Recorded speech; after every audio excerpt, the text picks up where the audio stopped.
Recoucou mes elfes, re-bienvenue sur la chaîne L'Oracle de Davina, la magie d'un couple fée. Et là, Et avec Simba. le roi Simba, le roi de la C'est lui Savoie. qui vient m'enquiquiner, je le remets, parce que lui, il veut faire sa sieste, il veut que je le caresse. Bon, Voilà. mon petit Simba. Il n'est pas contrariant, Simba. Donc Oui. Paléric va terminer avec Guy et on va parler du Québec. Et dans la dernière partie, sur un plan politique, social, ses espoirs et ses déceptions. Voilà, alors, dernier exemple avec le père Guy Gilbert au niveau Bon, c'est gentil, merci. Tu pourras mettre ta papate devant les narines. Un exemple précis, ce sont vraiment des jeunes hyper violents. Je vous l'ai dit, j'ai travaillé avec mon premier jeune assassin chez lui. Il avait tué à 11 ans, payé pour 2 contrats, hein, payé 150 euros, il est fourni là. Bon, bref. Et t'es vraiment beau, toi. Ah, moi aussi, mon Calypso. Et un exemple, Faucon accepte la confrontation physique à la demande des jeunes. Ça les rassure. Ils ont intégré la violence physique, donc ils partent de là. On est obligé de les prendre là où ils en sont. Et pour eux, pour pouvoir nous faire confiance, il faut qu'on soit les plus forts physiquement. Qu'ils soient sûrs qu'on les maintienne. Donc ça va être avec l'éducateur avec lequel ils ont plus de liens. On le sait, on en parle à l'avance, ça va être dans les jours qui viennent, parfois, etc. On va y avoir la confrontation physique. Donc, où le collègue avec qui le jeune s'est accroché accepte, ou il ne connaît pas très bien la méthode, et c'est un autre qui va provoquer et qui va faire cette confrontation physique. Voilà. Moi, j'ai vu des jeunes partir avec le sang couler de la narine, hein. C'est pas une plaisanterie. Mais le jeune, à partir de là, va changer extrêmement vite, en quelques semaines, parce qu'il sait qu'il peut faire confiance. Sa violence, c'est sa vie. Il ne va pas la quitter comme ça. Pour la quitter, il faut qu'il puisse faire confiance. Et pour faire confiance, on est obligé de passer par ses règles à lui. Voilà. Et il y a un exemple précis, qui est très... Alors, il y en a plein, il y en a des centaines à fond, mais qui est vraiment très explicite. C'est un jeune qui se plaisait à Faucon, et qui... Alors, Guy n'était pas là, Guy vient une semaine par mois. Le reste du temps, il est à Paris en conférence, si c'est toujours le cas, puisqu'il a 85 ans, il va avoir 86 ans. Et donc, c'était pendant 3 semaines où il n'était pas là, et ce jeune, il ne va pas du même ordre pour la confrontation, ils n'avaient pas réagi assez vite, il prend une hache et il se met à chercher mes collègues. Mes collègues n'ont pas su faire face et ils ont fui devant lui. Donc, Guy a fait le voyage spécial, ils l'ont appelé, parce que le jeune, évidemment, était intenable, il avait gagné, donc il était intenable. Donc, Guy est venu et le jeune a voulu tester pareil. À ce moment-là, le jeune a posé très vite la hache, d'abord parce que Guy, en étant éducateur de rue et tout, a dû apprendre un art martial et tout. Donc, il a eu le dessus. Le problème, c'est que, comme mes collègues n'avaient pas réussi à dominer ce jeune, il ne pouvait pas rester. Donc ça a été quelque chose de terrible. Alors que la plupart du temps, même quand... Oui, parce qu'il aurait respecté que Guy. Voilà. C'est ça. Et Guy n'était pas là 3 semaines par mois. Et Guy n'était pas là tout le temps. Alors que quand c'était que parfois le jeune prenait les couteaux, quand c'était des confrontations physiques, là ça marchait bien. Mais c'est vrai que la hache, là, mes collègues avaient fui devant. J'y arrive mon Calypso, attends. Oui, tiens, je vais le tenir si tu veux, c'est griffois. Voilà. Donc voilà, ça c'était un petit exemple pour vous montrer qu'on est obligé de prendre le jeune là où il en est, ce qui ne se fait pas dans les centres en France. Il y a des règles et tout, à les respecter. Et il n'y a pas cette confrontation physique, donc il n'y a pas de chance, très peu de chance que le jeune s'en sorte. En sachant qu'avec Guy, il y a quand même une particularité, c'est son amour pour les jeunes, comme toi, sa foi, et il est prêtre éducateur, hein, donc c'est... voilà, donc il peut travailler avec des valeurs que dans d'autres foyers on ne peut pas ou qu'on refuse carrément en France. Donc justement, on va y venir. Donc à ton départ au Québec, comment ça s'est passé et pourquoi? Alors, donc, j'ai découvert le Québec en 99, ça fait 22 ans, en accompagnant Guy en conférence. Voilà, là-bas, une semaine de conférence. Et c'est celui qui deviendrait quelques années plus tard mon patron, je ne savais pas, qui l'a accueilli et l'a guidé. Jean venait... la maison des jeunes venait d'ouvrir depuis quelques semaines, je crois. quand on y allait. Donc c'était tout récent. Donc c'était une création, c'est-à-dire que Jean était aumônier dans les centres jeunesse, en particulier le centre d'adaptation, le gouvernail et l'escale pour les filles, le gouvernail pour les garçons, les noms au Québec sont toujours très parlants. Et évidemment, il avait remarqué que les jeunes qui s'en sortaient le moins, c'était ceux qui ne pouvaient pas retourner dans leur famille. Donc il a eu l'idée de créer une structure qui est très originale, dans le sens où elle recrée la vie familiale. Comme chez Guy à Faucon, cependant, là, il y a vraiment le jeune reste attaché dans son histoire à la maison. Chez Guy aussi, psychologiquement, mais là, il y a la photo de tous les jeunes dans la maison, le jeune peut revenir, etc. C'est très particulier. Il redonne une assise affective, hein, puisque les Québécois ont parfaitement compris que si le jeune ne peut pas se construire affectivement, il ne se construira pas du tout, donc ce sera un échec. Donc s'il y a environ 90% de réussite dès le premier placement au Québec, c'est bien parce qu'on prend cet aspect affectif en compte, qui est le fond du problème, puisque les jeunes ils sont en carence affective. La maltraitance, c'est bien une carence affective. Et dans les centres en France, on ne veut pas la traiter. On est là pour aider les jeunes, mais pas pour les aimer. Et ça ne va pas aller loin, puisqu'ils sont une carence affective extrêmement profonde. Donc si vous ne voulez pas la traiter, vous élevez les gens comme des ordinateurs, mais ça mènera à rien. Donc voilà, j'ai rencontré Jean, je lui ai discuté un peu, je lui ai demandé, je lui ai dit que je voulais, à l'époque, j'avais repassé le concours que j'avais eu, donc j'allais faire la formation d'éducateur à Lille. Je lui ai dit, ben voilà, je sais qu'il y a des stages à faire, on me dit pas de problème, tu viens quand tu veux, même au centre jeunesse, je te ferai rentrer et tout. Donc voilà, donc c'est ce qui s'est passé.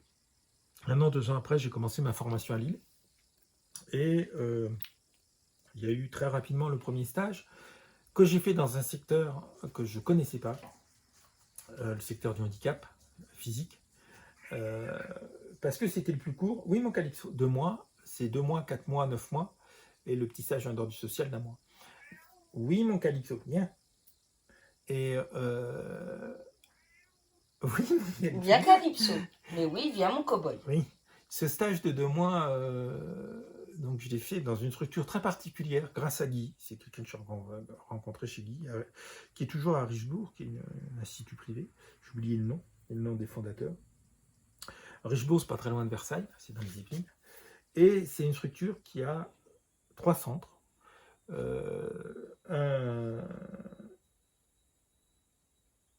Il y a une clinique qui accueille les jeunes, hein, donc 10-18 ans, au sortir du coma. Il y a un foyer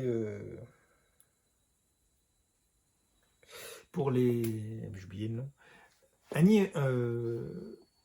Un IEM, un institut d'éducation motrice. Donc pour les jeunes qui ont qui sont des traumatisés crâniens. Et il y a un foyer pour des polyhandicapés très lourds qui sont là jusqu'à leur retraite, 65 ans. Ils sont là quasiment à vie. D'accord. Voilà. 3 structures très intéressantes. Donc moi j'ai demandé à faire... donc la clinique, c'était difficile, mais... donc j'ai quand même eu un entretien avec le directeur de la clinique, un médecin qui était là depuis 28 ans, qui était bientôt à la retraite, et qui m'a dit, ben voilà, depuis 28 ans, j'ai fait rapidement des statistiques, et j'en fais tout le temps, 80% des jeunes qui sont là sont dans une situation familiale très difficile, voire catastrophique. Donc je dis là, vous êtes en train de me dire que l'accident qu'ils ont eu, puisque c'était des traumatisés crâniens, qui sortaient du coma, l'accident qu'ils ont eu, il me dit, dans 80% des cas, est volontaire. Au moins. Et alors j'ai dit pourquoi, ben, il me dit c'est quelque part leur façon de réagir pour essayer de faire créer un déclic dans leur famille pour que les choses s'améliorent. Et dans de très rares cas ça marche, et dans la plupart des cas ça marche pas. D'accord. Voilà. Parce que j'ai dit là ce que vous me dites, et il me dit oui, mais il me dit c'est imparable. Il dit certes c'est la clinique, mais il dit c'est sur 28 ans. Voilà, donc vous voyez, ça peut aller jusque là. Donc j'ai fait mon stage essentiellement dans l'IEM, l'Institut d'éducation motrice, avec des jeunes traumatisés crâniens qui ont le même comportement que les adultes traumatisés crâniens. Donc quand on dit traumatisé crânien, on parle quelque part d'une fissure dans le cerveau. Donc on n'a pas de médicaments pour traiter ça. Ça donne des gens qui sont extrêmement difficiles à vivre. Pour ceux qui vivent avec, ils le savent.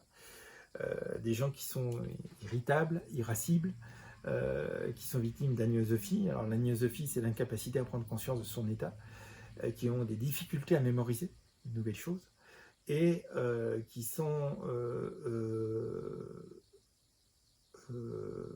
et puis ben, c'est à peu près tout. Même si physiquement ça se voit pas. D'accord. Voilà.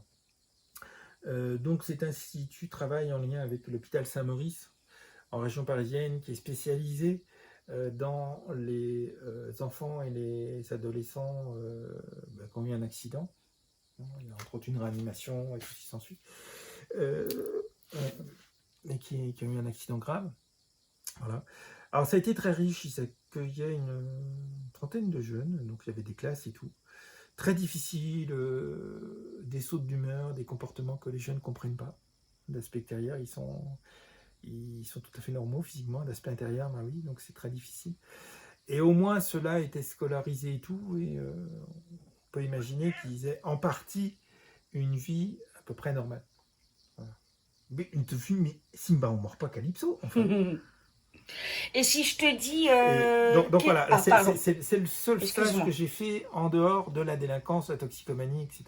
Pardon, mon Que je amour. fais dans le monde du handicap. Mon deuxième stage a été celui d'une semaine, l'été, donc que j'ai choisi de faire à Versailles. 4 semaines, alors ça c'était merveilleux. J'ai visité des tas d'endroits On se demande pourquoi. que je voulais voir, qui ne sont pas ouverts à la visite. T'as les yeux qui pétillent. Et dans l'appartement du prince de Beauvau, qui était le recteur de l'Opéra Royal, qui n'est absolument pas ouvert à la visite, qui est un très grand appartement très bien situé. Enfin bref, voilà, tout un tas de choses comme ça. Avec notamment Monsieur Vigneron qui est un agent de sécurité, qui possède donc les clés. Versailles lui proposait régulièrement de devenir guide, mais il dit, les guides n'ont pas les clés, moi j'ai les clés, je vais où je veux. Et dans ses pauses, etc., on se donnait rendez-vous et on allait à des endroits. Parce que vous avez 600 employés à Versailles, mais c'est pas assez. Vous avez bien un quart de Versailles qui n'est pas ouvert au public. Quand je dis un quart, je suis modeste. Hein. Voilà. Même si Louis-Philippe, pour sauver Versailles, a fait du massacre, hein, on est passé de 2400 pièces à 1200. Oula. Mais il a détruit 93% des appartements royaux. Ouais. Donc certains ont été restaurés ou restitués, comme les appartements du dauphin de la dauphine, des filles de Louis XV, des enfants de France.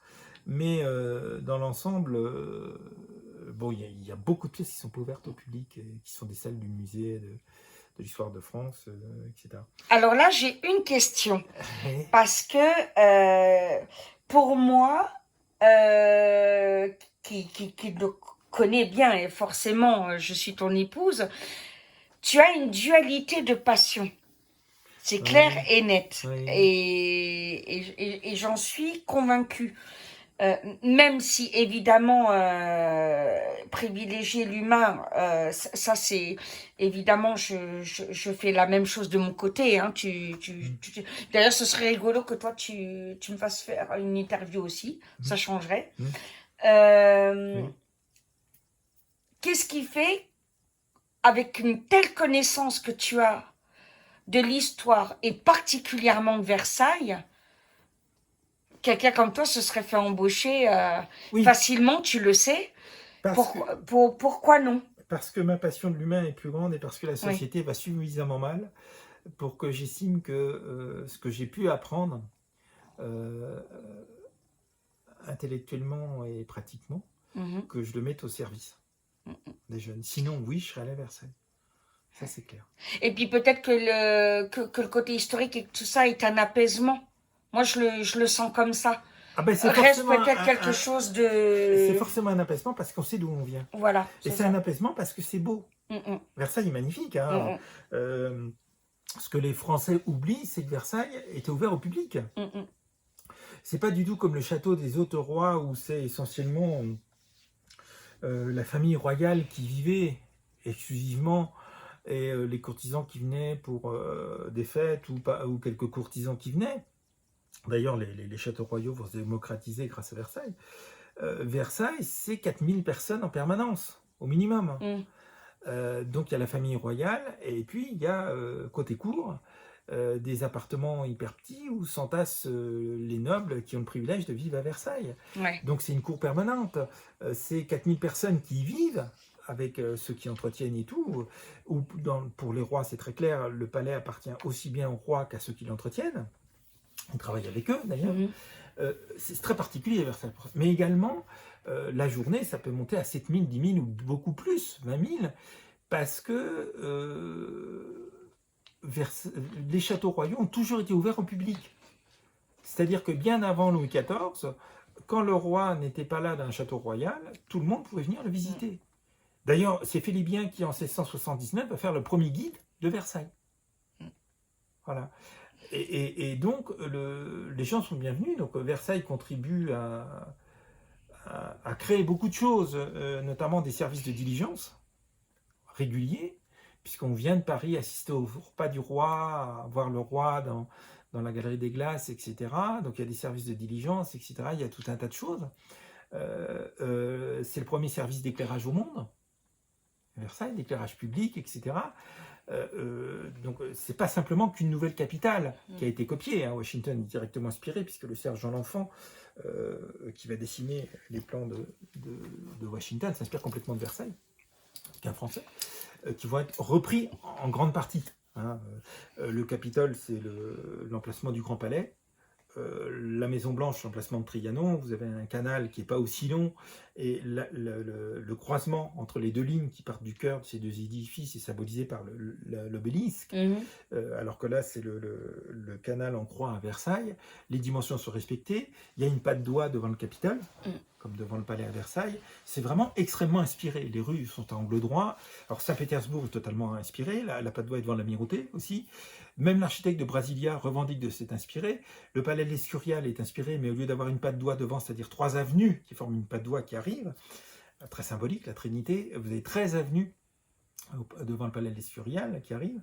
Il y a quoi aussi? Donc Brasilia, la capitale du Brésil, je l'ai dit, New Delhi, etc. Donc Versailles a été une source d'inspiration non seulement en tant que palais, mais en tant que ville. Voilà. La grande différence de la monarchie française, c'est que le roi appartient à son peuple.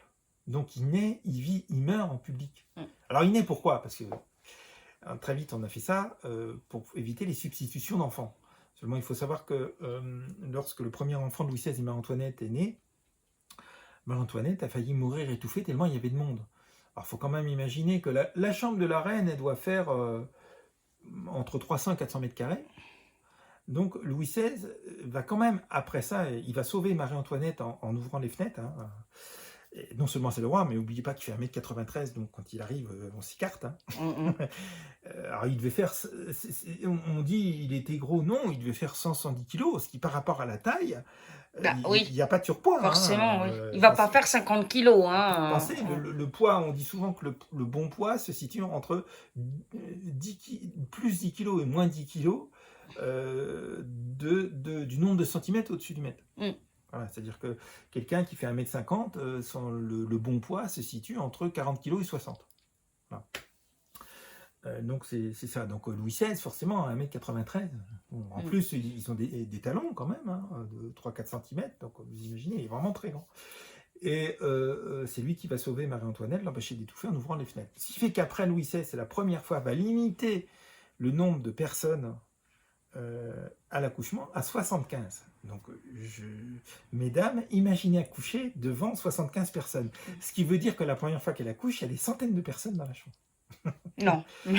Alors, imaginez. Alors, ça, pourquoi parce que il y a eu, pour éviter les substitutions d'enfants, et qu'on soit sûr que l'enfant qui est né est bien celui que la reine a mis au monde. Et bien de droit divin, enfin et bien l'enfant du roi, etc.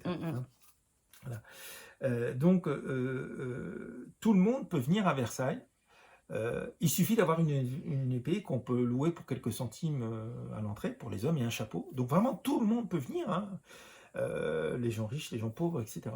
Et c'est ouvert au public, et d'ailleurs, un Russe qui vient une fois voir à Versailles, il tombe sur un ancien soldat de Louis XIV, et il lui dit, mais comment se fait-il que votre roi tolère que vous vous présentiez armé devant lui?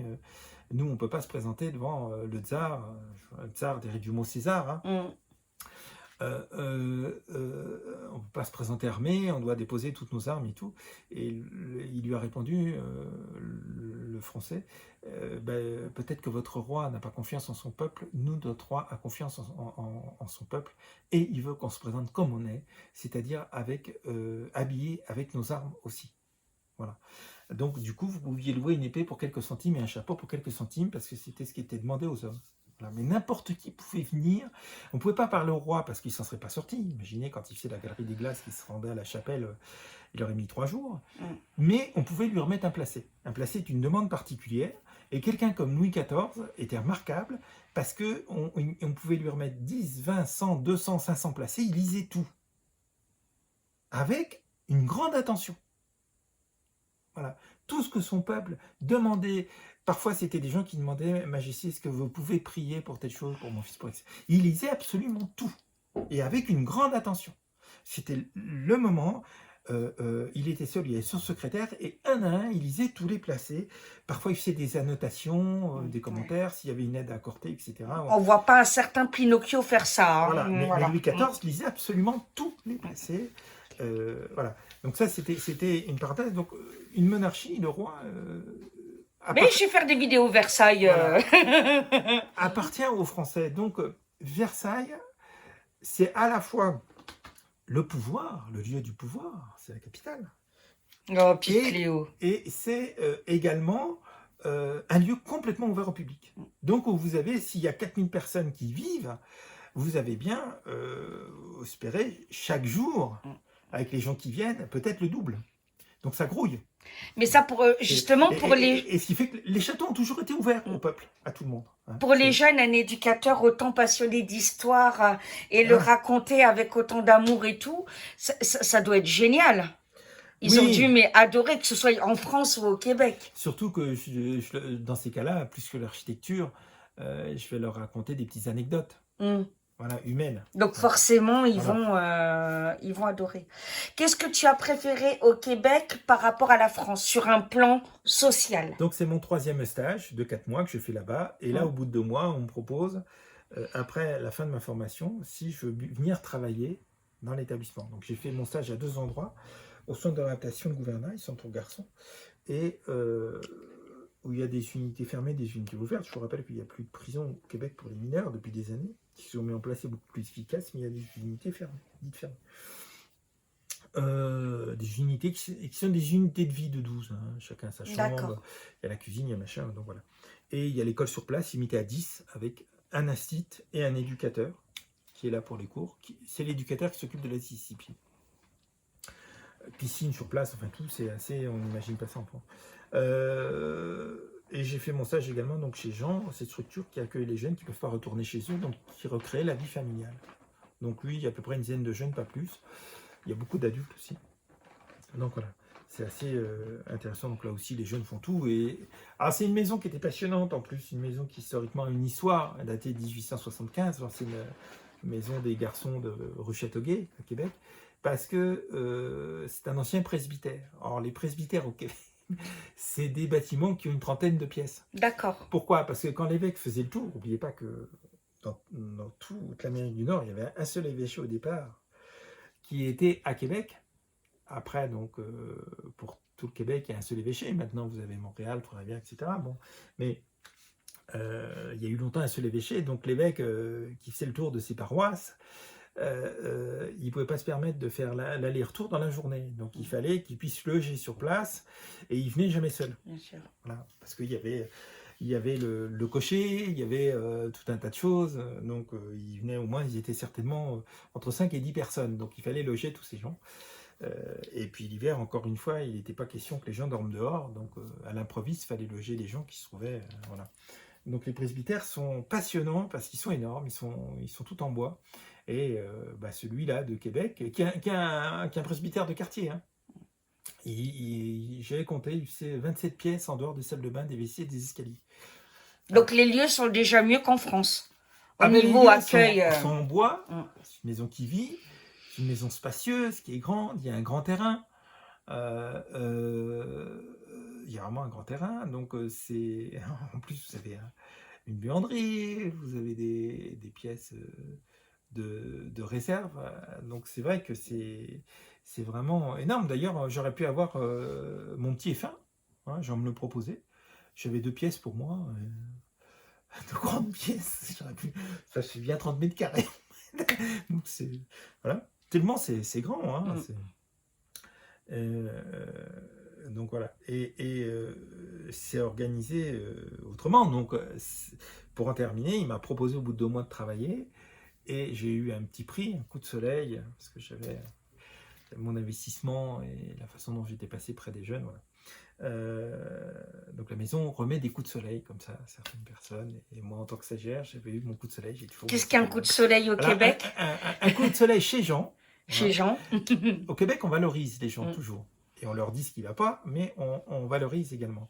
Et donc un coup de soleil à la maison Jean La France, c'est une gratification spéciale. Voilà, c'est un petit tableau en lettres d'or. Et donc pour tel fait que vous avez fait, pour telle chose, tel comportement, etc. Donc moi j'ai eu droit à mon coup de soleil pendant mon stage et à la fin de ma formation. Donc en n'ayant pas pu passer le diplôme pour des raisons financières, je suis retourné au Québec, où j'ai passé l'essentiel des 3 ans que j'ai passé, donc chez Jean. C'était assez étonnant. Et donc, moi j'avais mon logement et mon travail, hein, j'avais tout. J'ai croisé dans l'avion des Français qui rentraient. Ben mon titi, mais quel changement de température ici, hein. J'ai croisé des Français, notamment un qui venait, il avait juste un nom d'une boîte. Voilà. C'était encore possible d'aller au Québec en n'ayant rien, en y allant pour rester, juste une autorisation de travail, mais en n'ayant rien, ni un travail, ni un logement, et vous trouviez dans la journée les deux. Hein. Il y a 20 ans, c'était tout à fait possible. Maintenant, c'est différent. Mais moi, j'y suis allé, donc j'avais mon logement, mon travail, j'avais tout. Alors c'est possible de le faire actuellement aussi en passant un entretien par internet, ça fait des années qu'ils font ça. Voilà, en sachant que les maudits français commencent à en avoir marre parce que ils ronchonnent et tout, et voilà. Mais enfin bon, moi à mon époque on était 3500 par an français à aller à émigrer au Québec, et maintenant ils sont entre 7 et 8000, ce qui montre l'évolution. Donc voilà, donc j'ai passé ces années là-bas, ça a été fantastique parce que tout le monde travaille ensemble. Si vous voulez, l'esprit du Québec, c'est l'esprit communautaire, c'est si un Québécois va mieux, c'est tout le Québec qui s'en porte mieux. Et après, tout le Canada. Donc il s'agit qu'un maximum de Québécois aillent mieux. Enfin, donc ça vous donne l'objectif. Et on travaille avec la psychanalyse nord-américaine, qui est donc basée sur l'affection, sur l'affectif, avec beaucoup de respect, les choses sont claires. Donc on est très chaleureux, on prend souvent les jeunes par les épaules, etc. Il y a beaucoup de tendresse effective, mais très respectueux, c'est-à-dire qu'il ne dépasse pas certaines limites et qui évite toutes les ambiguïtés. En France, on serait inimaginable, ouais, t'es un pédophile, machin et tout. Le problème, c'est qu'au Québec, on est très clair vis-à-vis des pédophiles, donc il n'y a pas d'ambiguïté. Voilà. En France, on n'est pas clair. Au Québec, on est très clair. Donc, il n'y a pas d'ambiguïté. Donc, les gestes de tendresse en dehors, il n'y a pas d'ambiguïté non plus. Voilà. C'est les surnoms, c'est mon grand, mon homme, etc. qu'on les appelle. Donc, c'est toujours des termes affectueux. En même temps, les choses à mettre au clair sont mises au clair. Donc, j'en pratique la réunion de soir aussi. Chacun dit ce qu'il a fait cette journée, ce qu'il a à dire, tout ce qu'il a à transmettre, enfin, etc. Et il y a un chef de communauté aussi, qui s'occupe de répartir les tâches ménagères, le repas, etc. Moi, j'ai mis 1 an et demi pour plus aller chercher mes collègues quand je faisais la cuisine. Alors, j'ai pris l'emploi du temps qui me convenait, c'est-à-dire je commençais à 15h30 et jusqu'à 23h30. Non, je commençais à 15h. Je sais plus. Et jusqu'à 23h ou 23h30, le week-end minuit, et donc l'été 1h du matin. Ça me convenait parfaitement. Voilà, donc ce qui fait que je faisais le repas du soir, donc avec un jeune. Et c'est vrai que j'allais tout le temps chercher mes collègues pendant 1 an et demi. Après, j'ai appris à faire la cuisine, donc voilà. Donc les tâches ménagères, donc on le sait aussi avec les jeunes. apprendre à laver son linge, on les autonomise vraiment, hein, dans le centre de réadaptation, c'est ça aussi. Il y a énormément de respect, et ce que j'ai aimé, c'est que ici, bah, par exemple, quand j'ai travaillé à la PJJ, mais c'est dans beaucoup de centres comme ça, vous avez charte du jeune, droit du jeune, droit du jeune, droit du jeune. Au Québec, il y a un papier similaire, mais il est complet. C'est-à-dire que la colonne de gauche concerne les devoirs du jeune, et la colonne de droite, les droits. Mais pour avoir un droit, il faut remplir un devoir. Voilà. Donc on responsabilise beaucoup le jeune. Il y a le principe de la conséquence, qui est pratiqué aussi dans les centres de réadaptation, dans tous les centres de jeunesse. La conséquence, ce n'est pas une sanction. Le jeune a fait une ânerie quelconque, donc on le met en retrait dans sa chambre. On lui demande un travail écrit. Pourquoi ce qu'il a fait Telle ou telle chose. est grave. Mm. Qu'est-ce qu'il en pense, à qui il a porté préjudice, comment il peut rattraper, et qu'est-ce qu'il peut mettre en place pour ne pas être en situation de refaire le même genre de conneries. Donc c'est vraiment tout un travail, la conséquence. Et qu'est-ce qu'il propose pour réparer? Ce qu'on appellerait ici la sanction, pour réparer. Voilà. Donc c'est très très efficace, et on responsabilise toujours le jeune. C'est-à-dire que les jeunes là-bas, on ne donne pas d'argent de poche, ils travaillent. C'est normal pour un jeune de commencer à travailler à partir de 12 ans, ce qu'on voit dans les films d'Amérique du Nord, distribuer les journaux, tout un tas de choses, etc. Mais moi je vois tous nos jeunes, hein, c'était 15-18, ou quelques-uns 14 ans, mais c'était essentiellement 15-18, ils travaillaient tous le week-end et tout, et les vacances. Hein. Bon, en plus, Québec est une ville au niveau il y a beaucoup de tourisme au Québec, mais à Québec même, vous avez 5 millions de touristes par an. Donc il y a énormément de restaurants et tout, donc c'est facile de trouver du boulot, faire la plonge et tout. Et ce qui fait qu'ils apprenaient aussi à se défendre, c'est-à-dire que quand ça allait plus chez un restaurateur, ils trouvaient qu'il exagérait et tout, ils s'expliquaient avec lui, claquaient la porte et ils allaient travailler ailleurs. D'accord, ah oui. Donc évidemment des choses inconcevables en France, mais effectivement tous nos jeunes travaillent là-bas. Le week-end où font des choses. Il y a l'équivalent des scouts, mais qui est fait par l'armée, qui s'appelle, j'oublie, qui est vachement bien d'ailleurs, vachement structurant, et en même temps qui incite à énormément d'initiatives. Hein. Donc il y a tout un tas de choses comme ça.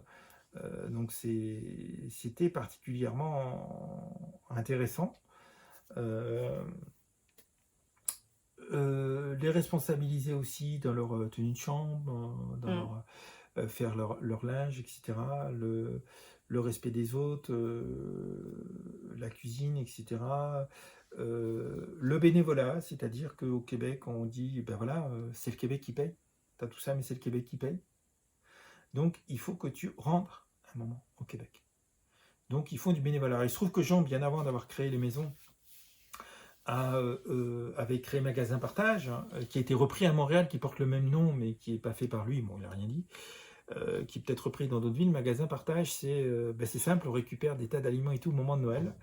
On construit un supermarché dans un sous-sol d'église. Pourquoi il y a des sous-sols d'église? Ils sont toujours en béton. Toutes les églises ont brûlé, en fait, même la cathédrale plusieurs fois. Donc, du coup, ils sont faits en béton. Donc, il y a souvent un grand sous-sol qui est une grande salle, avec les vitraux à terre, qui est une grande salle paroissiale, en fait, qui est immense, qui fait la superficie de l'église. Donc, vous imaginez la grandeur de la salle, hein, avec toilettes et tout. Donc, on reconstitue avec ce qu'on a récolté. La première phase, c'est la récolte, un supermarché. Et la Croix-Rouge et le Secours catholique font une liste et envoient les familles où, pour le 10e de ce qui paraît dans un supermarché, ils vont avoir un caddie plein.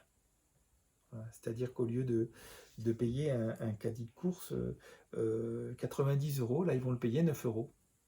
Ou dans le pire des cas, 90 centimes. Mais ils donnent quand même quelque chose. Alors, c'est en pièces, c'est en dollars. Hein.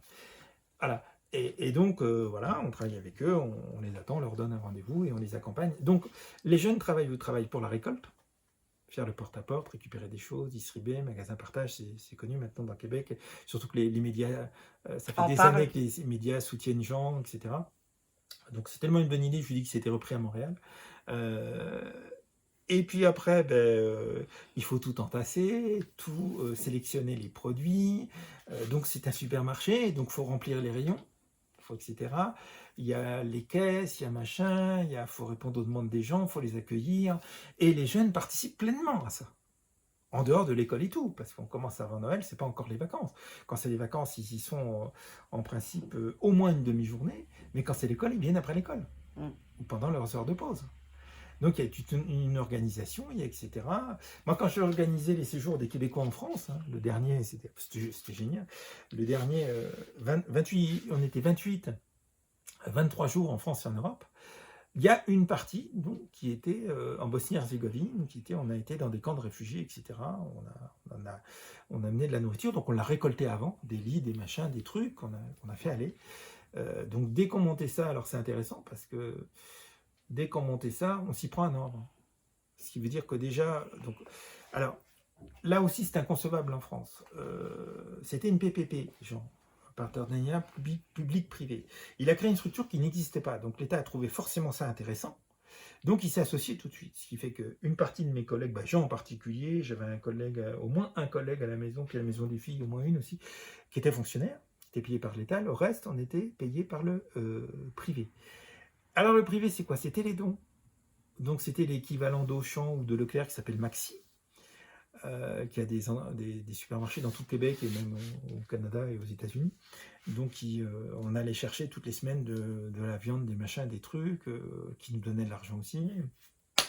L'équivalent de Conforama qui s'appelle Tanguay, qui meublait. Donc tous les 3 ans, ils changent tous les meubles. Tout. D'accord. Tout. Dans les chambres, le salon, la télévision, tout. Tous les meubles électroménagers. Et Coca-Cola Québec, hein, qui finance. Et à un moment, donc il y avait d'autres partenaires, d'autres patrons d'entreprises et tout. Et à un moment, donc peu de temps avant que j'arrive, en fait, c'est pour vous montrer comment ils sont au Québec, ils ont appelé Jean. Ils ont dit, tu viens avec nous, bon, on va à tel endroit, on t'emmène en avion, dans un avion privé. Il y avait une trentaine de grands chefs d'entreprise québécois. Et ils lui ont dit, voilà, on t'a fait venir, on t'a réuni parce qu'on a marre que tu sois obligé de nous demander de l'argent et tout. Donc voilà, on a discuté et on t'assure tant. On a calculé en moyenne, si tu es d'accord, hein, on va voir ça avec toi, en moyenne tu nous demandes tant, donc on t'assure tant. Tu sais que tu auras cet argent-là, etc., tous les ans. Tu auras juste à nous demander si c'est pas assez. Mais tu n'auras plus à le faire tout le temps comme tu es obligé de le faire. Voilà. Et nous, on le prévoira, etc. Donc, voilà. Ça, c'est spectaculaire. Hein. Donc, vous imaginez, c'est inconcevable en France. Il faut quand même savoir que c'est quelque chose qui réussit, qui marche bien. C'est une PPP. Donc, Jean était soutenu par le Premier ministre. Chaque année, le Premier ministre venait à la maison. Hein. Moi, j'ai discuté avec le Premier ministre du Québec 3 fois. Voilà. Et chaque année, le Premier ministre nous invitait dans son appartement, l'édifice Price. C'est le premier gratte-ciel de la ville de Québec. Et donc, le Premier ministre a un appartement là-bas. Alors, ce n'est pas l'appartement où les invités politiques, là, il y a un domaine qui est réservé aux invités politiques, présidents et tout. Mais l'appartement du Premier ministre est à l'édifice Pratt, donc il invitait la Maison des Jeunes chaque année. D'accord. Jean Charest. Voilà, donc ça a été donc soutenu également par le Premier ministre et tout, parce que c'était une bonne idée. Donc avec encouragement pour que ce genre de maison se développe au Québec. Voilà. Donc c'est vous dire si le social et l'éducation spécialisée au Québec est pris au sérieux, et il y a une continuité constante, peu importe le parti politique qui arrive au pouvoir. Les libéraux, les indépendantistes, peu importe.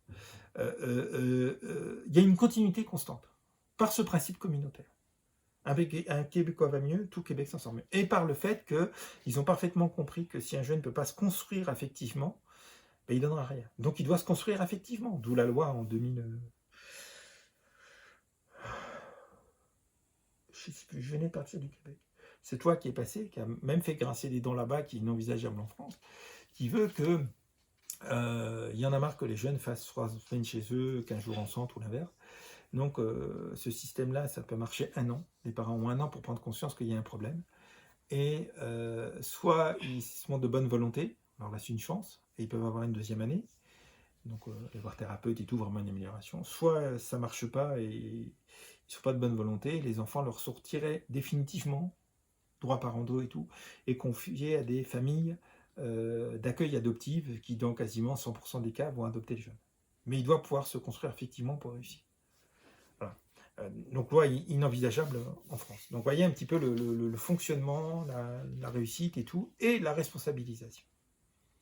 Voilà, ça c'est au Québec. Voilà. Alors, on vous donne rendez-vous tout de suite pour la 4e et dernière partie, constat social, bilan et voilà, enfin Paul-Éric va vous en parler, voilà, le constat. À tout de suite. L'impact des poils sur mon t-shirt.